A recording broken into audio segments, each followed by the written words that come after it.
Hello বন্ধুরা, আমরা চলে এসেছি শ্যামকুণ্ডুতে। এসে দেখি কি ভিড়, এত ভিড় কি বলবো।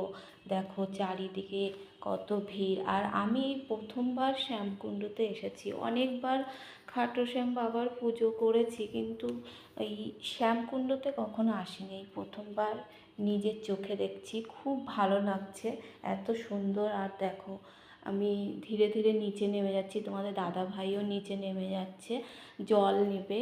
আমরা একটা ড্রাম ছোট্ট কিনেছি, সেটাই করে আমরা জল ঘরে নিয়ে যাব তার জন্য। তো দেখো সবাই স্নান করছে। আর শুনেছি এই জল ঘরে নিয়ে সব জায়গায় ছিটালে নাকি শুদ্ধ হয়ে যায়, ভালো হয় সংসারে।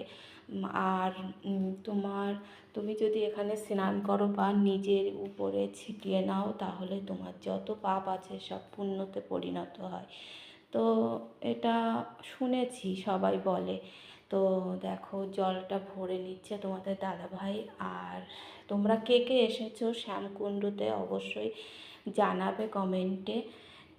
আমি নিচে নামিনি, কারণ আমার ভীষণ ভয় লাগছিল। আর ক্যামেরা করবে কে বলো, ক্যামেরা ধরার কেউ নেই, আমার নিজেকেই ধরতে হয়। আর তোমাদের দাদাভাই অতটা পছন্দ করে না ক্যামেরা ভিডিও করা, তবুও আমি জোর জবরদস্তি করি। তো ভালো লাগলে তোমরা লাইক শেয়ার কমেন্ট করতে ভুলো না কিন্তু বন্ধুরা, পাশে থেকো। আর যারা এখনও সাবস্ক্রাইব করোনি তারা একটু সাবস্ক্রাইবটা করে দিও প্লিজ।